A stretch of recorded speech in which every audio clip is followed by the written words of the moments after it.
চিৰাং জিলাৰ বিজনী সুন্দৰী বজাৰত মাজনিশা এক বিধ্বংসী অগ্নিকাণ্ড সংঘটিত হয়।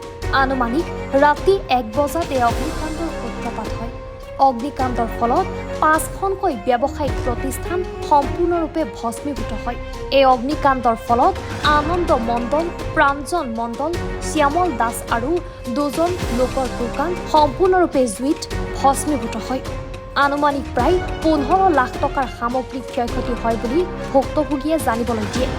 এতিয়ালৈকে অগ্নিকাণ্ডৰ প্ৰকৃত কাৰণ জানিব পৰা হোৱা নাই। কেনেদৰে হয় মানে আমি সন্ধিয়াত দোকান বন্ধ কৰি ঘৰত গৈছোঁ। পিছে ৰাতি মোটামুটি চাৰে 11টা-12টা মান বজাত এজনে মোক ফোন কৰিছে, কয় তোৰ দোকানত আগুন লাগিছে। পিছত মই দৌৰি আহিলোঁ, আহি চাওঁ যে দোকানৰ ভিতৰত পূৰা আগুন, মানে মোৰ দোকানত নহয়, এই তাৰ দোকানত মানে আগুন ভিতৰত পূৰা জ্বলি আছে। পিছত মই পূৰা চিল্লাই মানুহ মাতিলোঁ, মানুহ আহিল।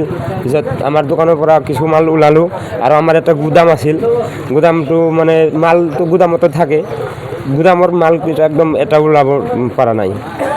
মোটামুটি মোৰ 3-4 লাখ টকাৰ মাল আছিল আৰু তাৰ গেছে, তাৰ কিমান গেছে তাই নিজে ক'ব। আৰু ইয়াতে কিমানটা দোকান মানে 5টা দোকান পূৰা হয়, 5টা দোকান গেছে। আচ্ছা, কিমান লক্ষাধিক মানে ক্ষতি হ'ব বুলি ভাবে? মোটামুটি 5টা দোকান মিলি দোকান লৈ গেলেতো বহুত হৈ যাব, 15 লাখ টকাটো হ'বই। জুইৰ সূত্ৰপাত কেনেকৈ হয় গম পায় নেকি? সেইটো মানে আমিতো ক'ব নোৱাৰোঁ, ডাইৰেক্ট দেখা নাই যদি। তেতিয়া লাইনো নাছিল, কিন্তু লাইনো নাছিল। হয়, যেহেতু যোৱানিশা ভয়ংকৰ বজ্ৰপাত বা ধুমুহাৰ সৃষ্টি হৈছিল, তেতিয়া লাইনটো নাছিল।